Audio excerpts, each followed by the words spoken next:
Welcome, everyone, and thanks for joining me for another session of Marketing 300 Principles of Marketing. Today, we are going to talk about how companies move beyond business as usual, how they create new value for customers, and why some ideas spread quickly while others disappear. Innovation is not only about cool technology or startups in Silicon Valley. It is about finding smarter ways to solve customer problems, designing better experiences, and sometimes even changing the rules of the game in an entire industry. In this module, you will see how innovation connects to the concepts you have already learned in this course, such as customer value, products and services, and the product life cycle. By the end, my goal is that you can look at the brands around you and say, now I can explain why that idea worked and how I might design an even better one. So let us get started with our topic for today, innovation in principles of marketing.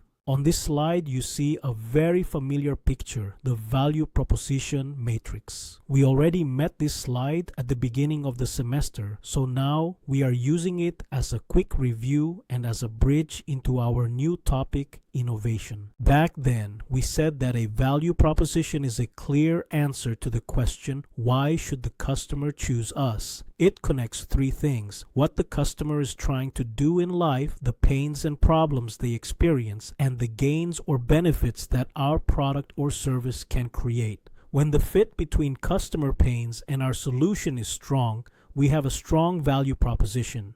Today we are adding one more idea. Innovation is basically about changing or improving that value proposition. Sometimes we create a new solution for the same customer problem. Sometimes we discover a new problem or a new customer job that no one has solved yet.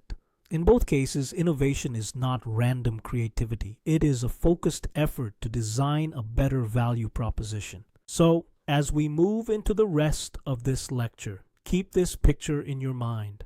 Every example of innovation we see, you can ask yourself, how did this idea change the value proposition? Which pains did it reduce? And which new gains did it create for customers? On this slide, you see our new topic, Innovate Through Design Thinking, and 5 short steps: empathy, definition, idea generation, prototype, and test. Do not worry about the details yet. This slide is only the map. On the next slides, we will slow down and walk through each step one by one with simple examples. For now, I want you to see the big picture.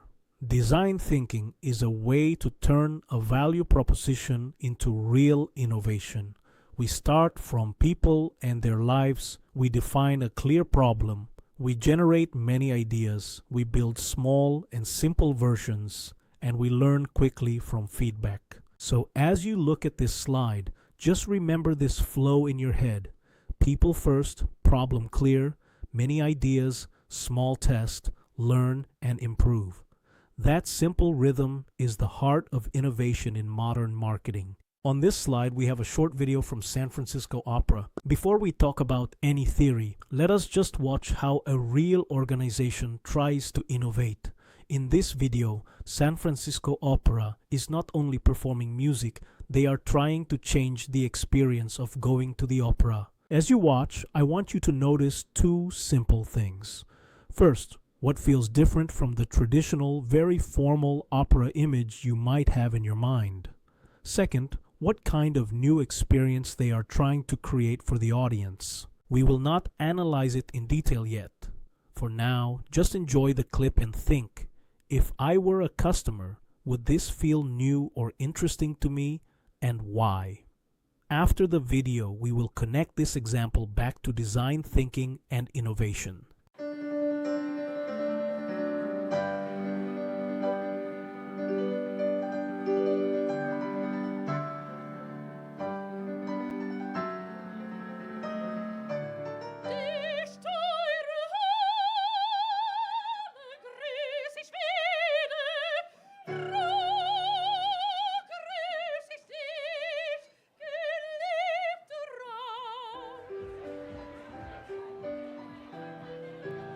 Opera is too often thought of as like something that's not for everyone, and like what's more for everyone than like hanging out at a great spot in the Mission drinking booze and listening to opera. I wouldn't say it felt like I was at the opera. I felt like a really big party with like friends performing their favorite songs. How many of you guys actually been to the opera? Oh, that's more than I expected. Next time, come and watch Rigoletto. It's probably the best event I've been to the opera in a long time.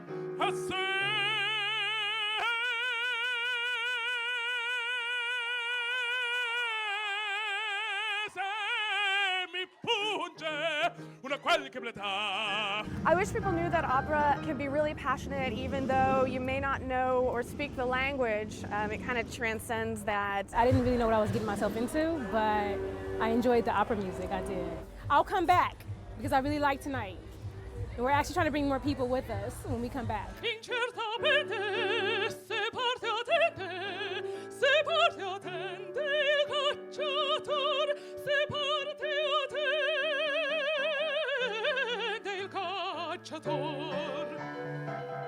We're pretty dressed up compared to the rest of the folks. It's just more relaxed. You can wear whatever you want and enjoy the music and not have to feel like you're in a kind of stiff environment. Addio, addio, speranza e l'anima. Addio, addio, speranza e l'anima. Solo tu sarai, sarai. I think the best part of the night was when the married couple got on stage and sang. That was just the best.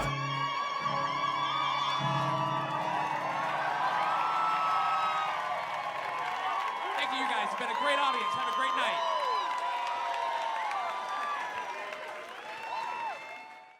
Now that you have watched the video, let us talk for a moment about what you saw. When you think of opera, you might imagine a huge theater, people in formal clothes, very expensive tickets, maybe a long performance in a foreign language. For many customers, that image creates a strong barrier. It feels difficult to enter that world. San Francisco Opera Lab is trying to lower those barriers. Smaller spaces, more casual settings, closer distance between singers and audience. Maybe a drink in your hand while you listen.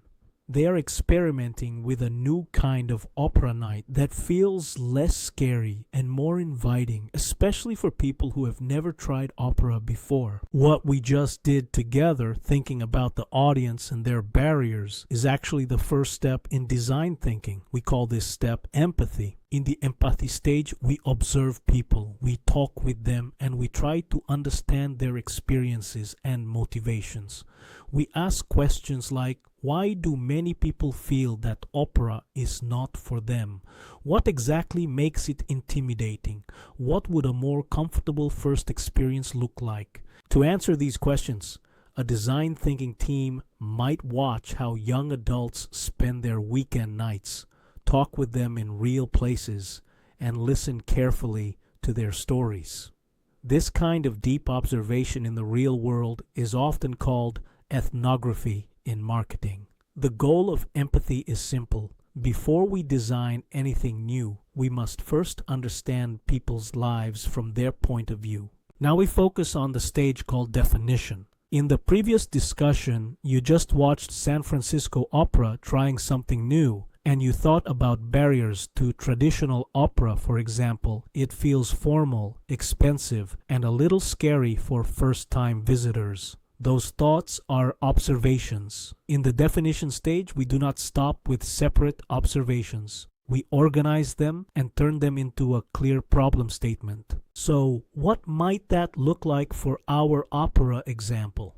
After listening to younger audiences and watching their behavior, the team could write a statement such as, young adults are interested in arts and culture, but they feel that the traditional opera experience is too formal and too risky for a casual night out. That sentence is the result of definition. We synthesize what we saw and heard, then define the core problem in one clear sentence that everyone on the team can agree on. A good definition is specific, focused on the customer, and does not jump to a solution. We are not saying, we need a new mobile app. We are saying, this is the real problem in the customer's life that we want to solve. Once the problem is defined clearly, the next step, idea generation, becomes much easier and much more creative. We move to the next step in design thinking, idea generation. Up to now, we tried to understand people and define a clear problem. Now we deliberately switch our brain into creative mode. In this stage, the goal is very simple. Come up with a large number of different possible solutions, not just one safe idea. Teams often use tools like classic brainstorming, where we build on each other's ideas and we do not criticize during the first round. Another playful tool is called the worst possible idea. We intentionally try to invent terrible solutions, then flip them around to discover what a really good solution might look like. You also see a method on the slide called SCAMPER. That name is made from the first letters of 7 verbs: substitute, combine, adapt, modify, put to another use, eliminate, and reverse. Each verb is a small prompt that helps you twist an existing idea into a new version. For example, for opera, we might ask, what if we combine opera with a bar setting, or what if we eliminate the strict dress code? The important point is this. During idea generation, we try to go wide first. We suspend judgment, we explore wild and diverse options, and we trust that we can evaluate and narrow down later. This wide exploration is what gives innovation its power. After we have generated many ideas, we need to stop imagining and start making. That is the role of the prototype stage in design thinking. A prototype is a simple, concrete version of an idea. It should work in a basic way so that real people can experience it, but it does not need to be perfect or beautiful. It might be a sketch on paper, a rough app screen, a sample store layout, or in the opera case, a small experimental performance in a new type of venue. The goal here is to transform concepts into something functional that we can actually try in the market. By building a few different prototypes, the team can see what is realistic, what is too costly, and what has the strongest impact on the customer experience. So when you hear the word prototype, think cheap and fast, but real enough for customers to react to. This step helps innovators identify the best possible direction before they invest serious time and money in a full commercial launch. Now we arrive at the final step of design thinking, the test stage. Here we take our prototype and put it in front of real target customers. We watch how attractive it is, ask for honest feedback, and measure what works and what does not. For San Francisco Opera, this might mean running a few small pop-up shows and then checking, do new visitors come? Do they return? Do they recommend it to friends? The purpose of testing is very simple. Reduce risk. Instead of spending a huge budget on a full launch and hoping it works, we run smaller experiments, refine the prototype, and improve the idea step by step. Good innovators are not guessing. They are learning from customers as early and as cheaply as possible. Now we switch to a second way that firms can innovate, using the idea of the value chain. So far, design thinking pushed us to start from the customer's life. The value chain asks a different question. Inside our company, where exactly is value created, and where do we slow things down or waste resources? The value chain breaks the company into activities. At the bottom, you see the primary activities, bringing inputs into the firm, running operations, shipping products out, marketing and selling, and then providing service. At the top, you see support activities, things like the overall firm infrastructure, human resource management, technology development, and procurement. Innovation can happen in any of these boxes. A company might create value with a faster and more flexible logistics system, a new production technology, smarter purchasing, or a better way to train and motivate employees. By analyzing strengths and weaknesses across the value chain, managers can identify which internal processes are true sources of value creation and differentiation. For this topic, I am asking you to read a short article from Harvard Business Review called The Innovation Value Chain. You will find the link on our course site. The article will give you more concrete examples of how companies redesign their internal activities in order to innovate. Next, let us look at a fun example of innovation using the value chain, a movie format called 4DX. 4DX is not a different movie, it is a different way of delivering the movie experience. The company adds motion seats, wind, water spray, scent, and lighting effects that match what is happening on the screen. So instead of only seeing and hearing the film, the audience feels it with their whole body. To make this possible, the firm had to innovate in several value chain activities: new theater equipment and technology development, new operations for safely controlling seats and effects, and new service training for staff. While you watch the video, think about this question. Which internal activities in the value chain had to change for 4DX to work? And how do those changes create extra value for moviegoers compared with a standard theater? 4DX features. 4DX consists of two main types of effects: motion seats and atmospherics. Our motion chairs include two base movements, including roll and pitch, which can be combined to create endless possibilities.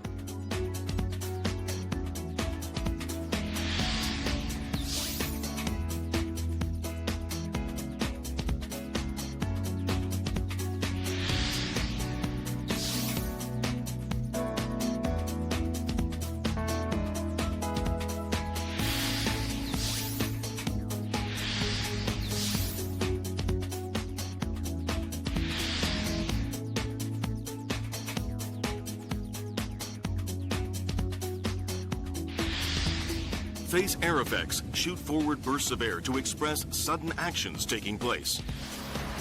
Water effects spill off the screen and into the theater.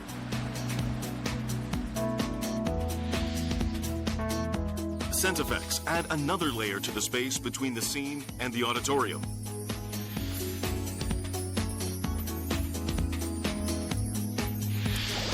Bubble effects bring to life the buoyant atmosphere of the scene.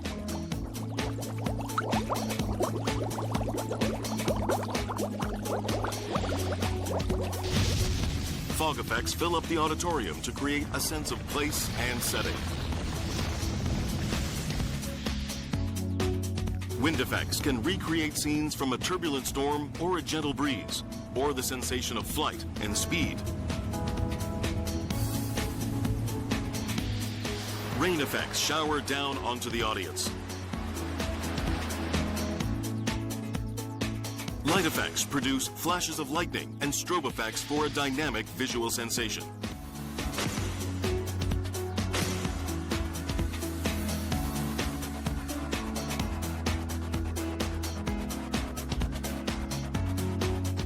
Floating snow, which brings a glowing ambience to the auditorium.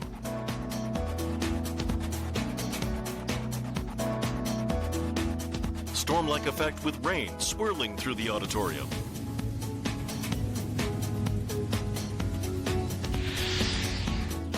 Mildly heated air, which delivers a sense of warmth.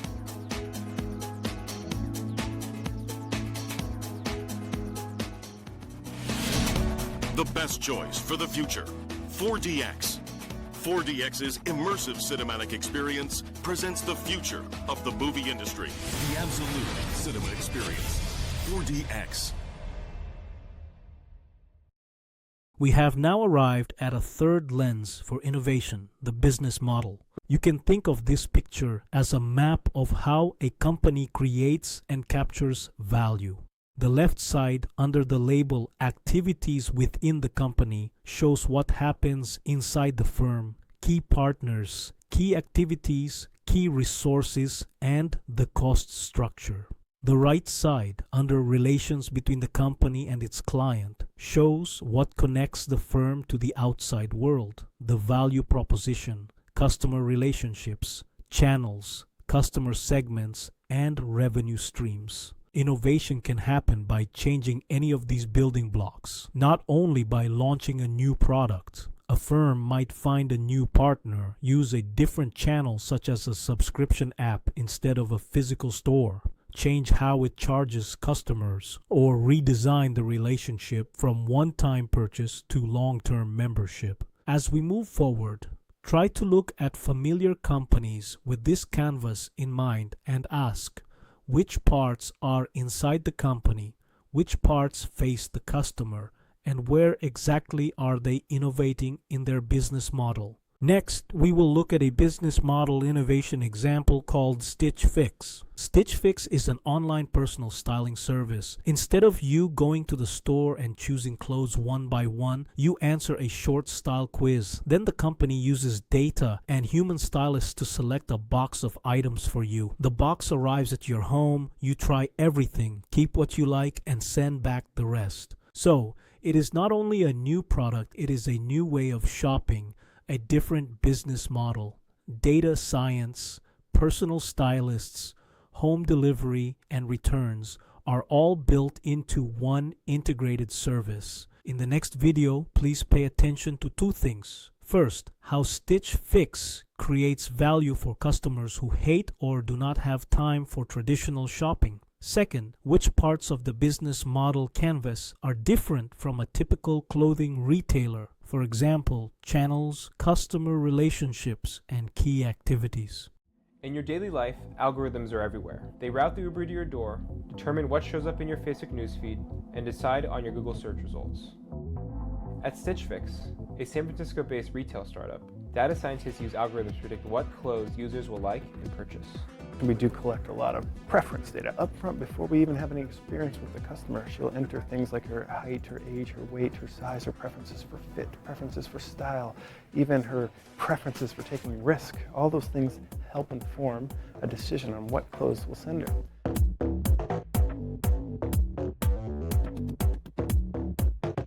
So for work, usually I look for skirts or dresses, wear dark tights, some type of ankle boot, and if I wear a top, usually it's a solid color, or some type of floral print. And I usually have a sweater with me for San Francisco weather.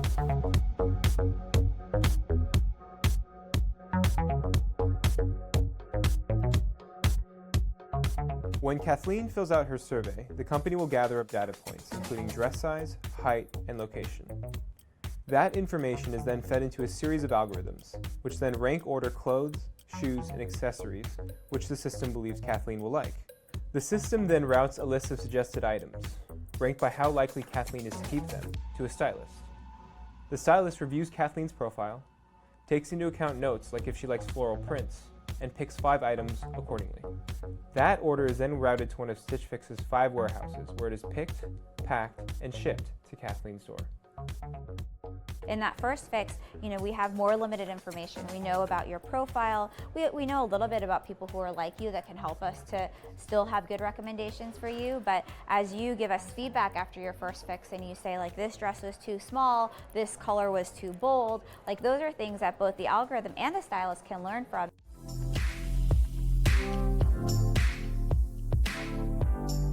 So here we are, this is our South San Francisco warehouse. This is our smallest of our 5 warehouses. And this is where we'll serve a lot of California, but we also do a lot of testing and we do a lot to try new software before we roll it out across the whole system. Do you guys use any kind of system to determine where things go in what warehouses? There are tweaks that we can make, and as we kind of understand the demographics of the different warehouses of who they serve, then we actually do use some data science to better understand what product has more affinity in what places, and also as we kind of replenish and reorder inventory also, like where it should be going. Say this top is doing really well in like LA and San Francisco. Would you get more of this here? Yeah, okay. Exactly. That's exactly right, yeah.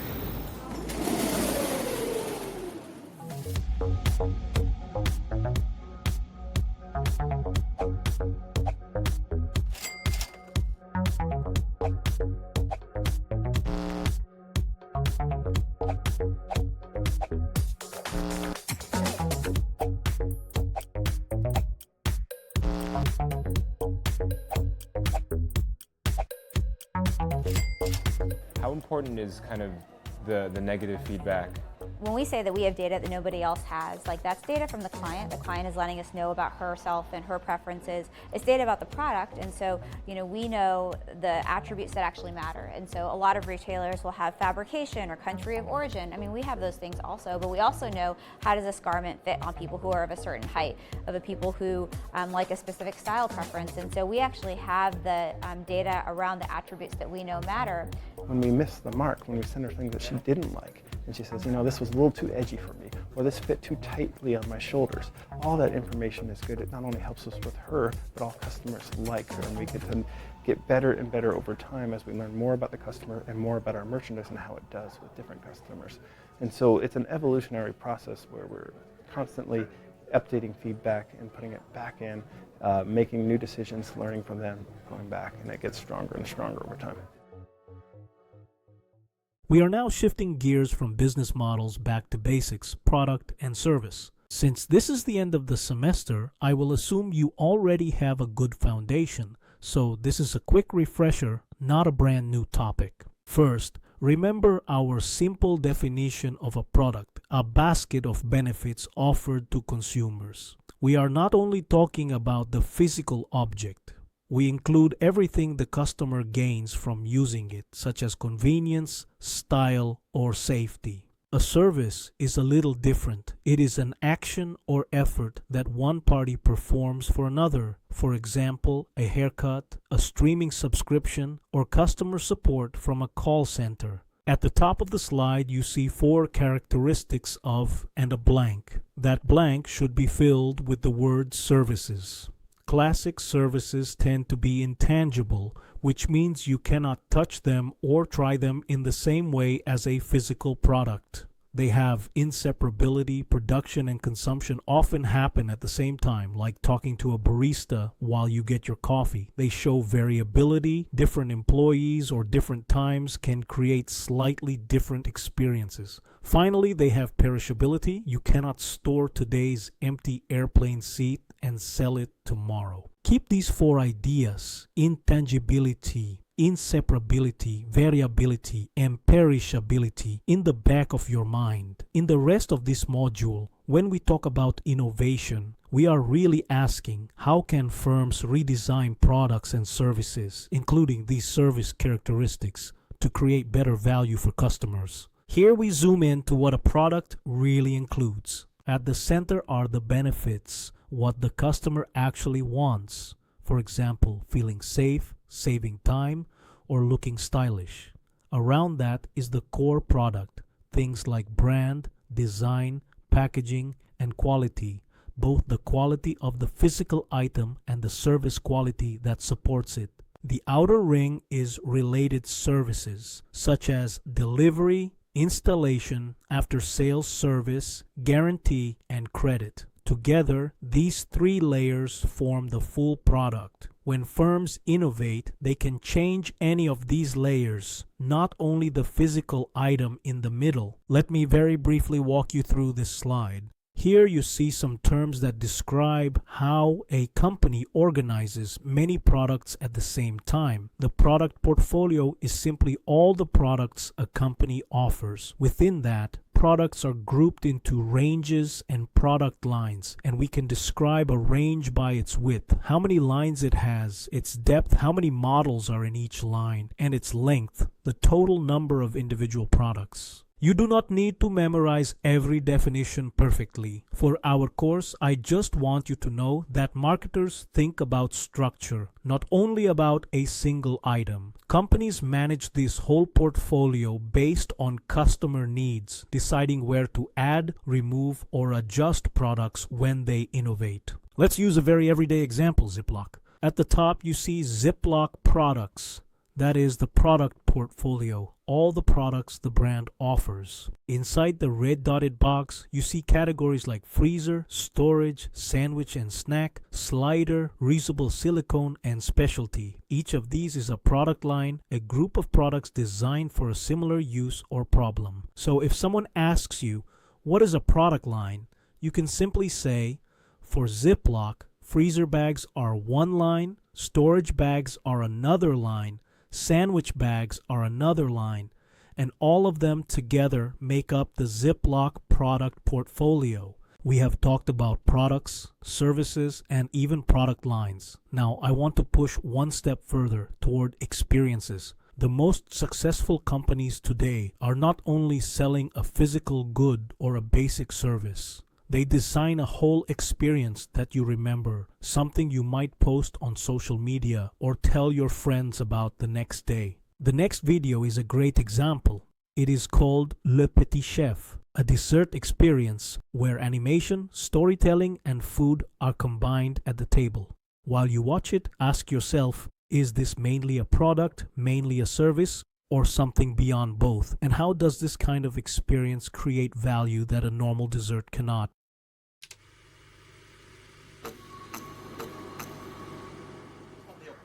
Zie ik zijn een echte geïntegreerde baan.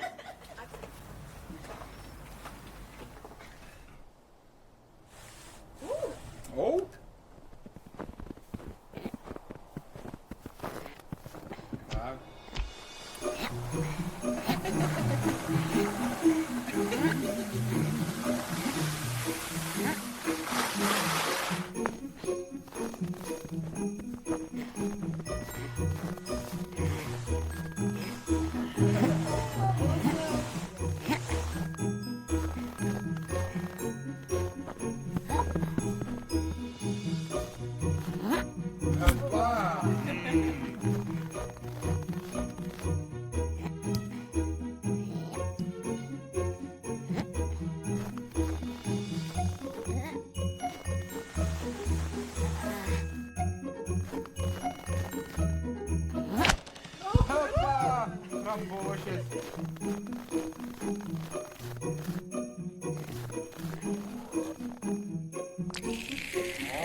Attention.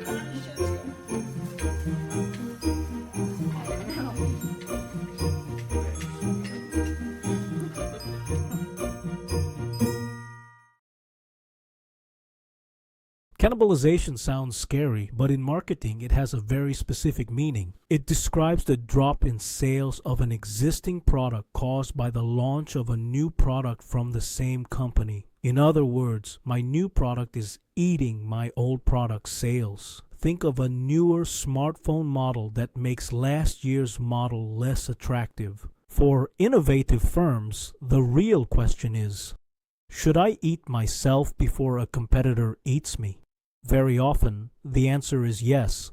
If you do not introduce the better product, another company will, and then you lose both the old and the new business. So when we talk about innovation, we always need to ask, how much of the new product sales are truly new, and how much are just cannibalized from what we already had?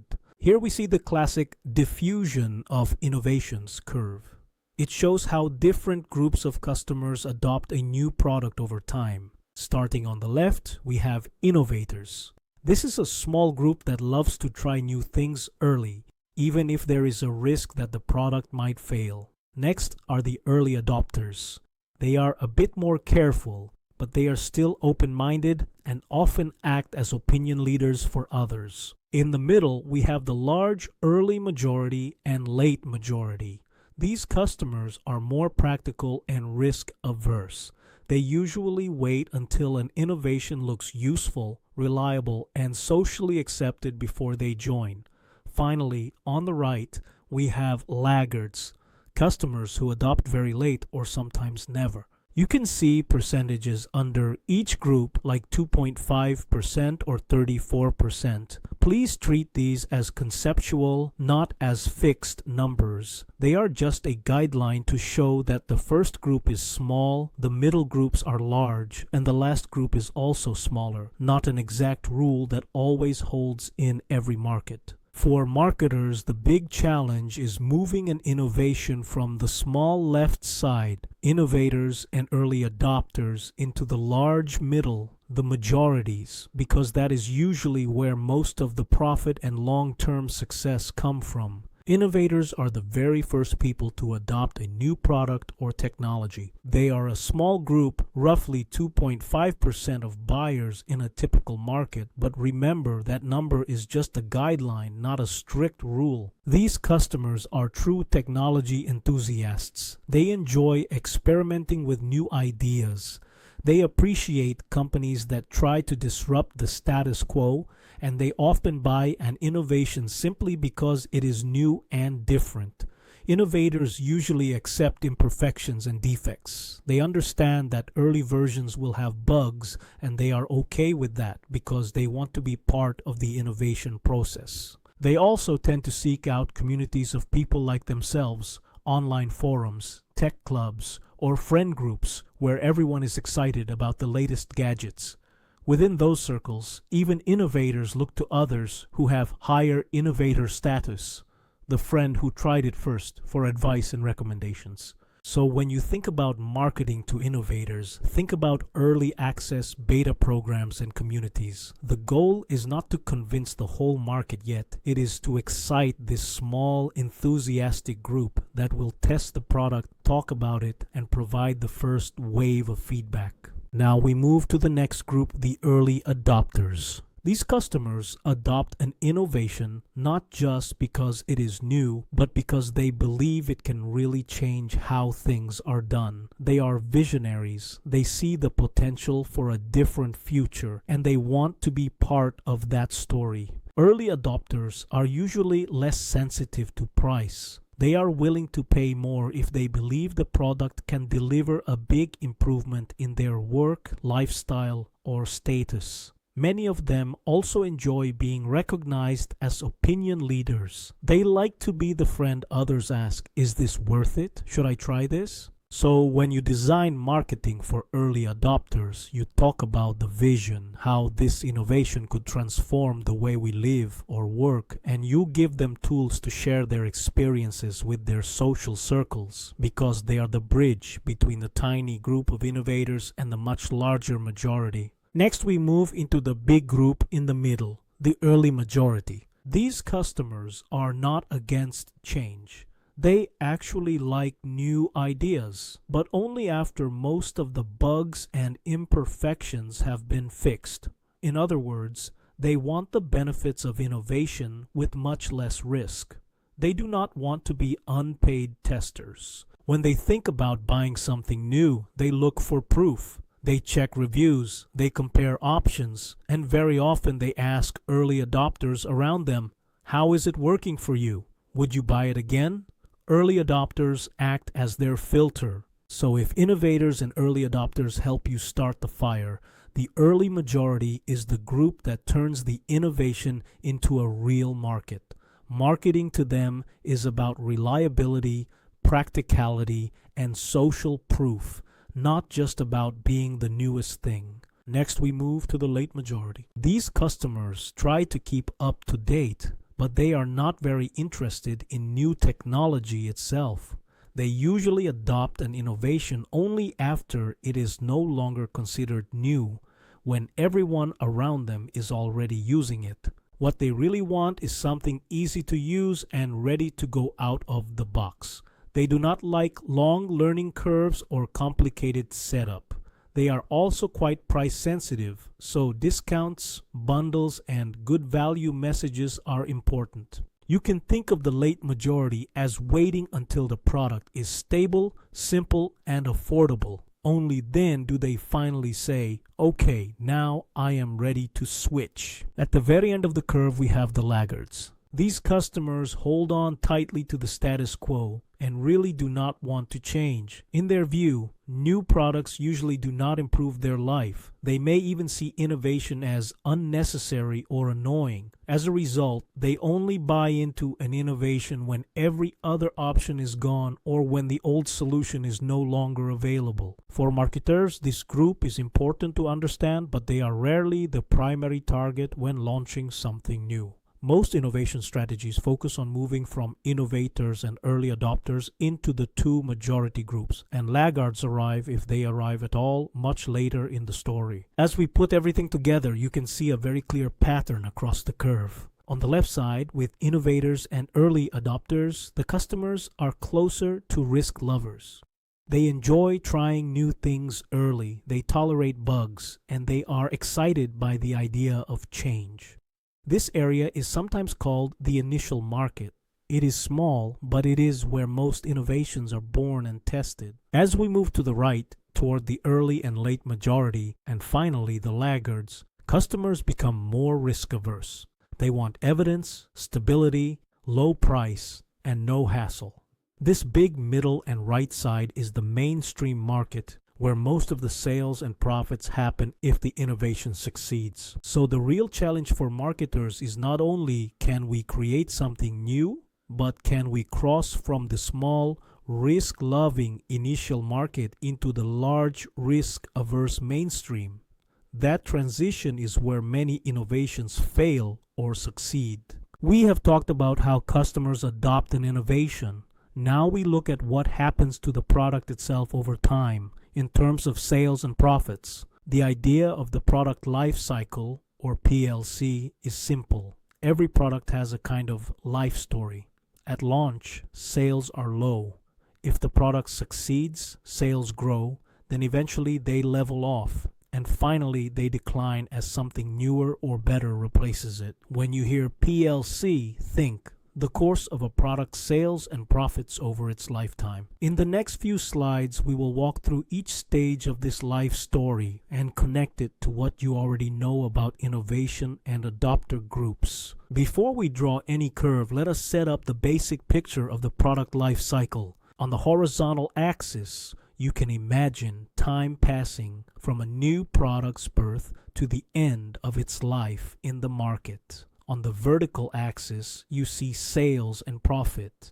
As time moves to the right, sales and profit move up or down. We will divide this life into 4 conceptual stages. First, the introduction stage, when the product is just launched and only a small group of customers is trying it. Second, the growth stage, when sales start to take off and more people become aware of the product. Third, the maturity stage, when sales are high but growth slows down because most potential customers already have the product. Finally, the decline stage, when sales and profits fall as new alternatives or new technologies replace it. In the next slides, we will sketch the curve and connect each of these 4 stages to different marketing strategies. In the first stage of the product life cycle, the introduction stage, sales are just starting to grow.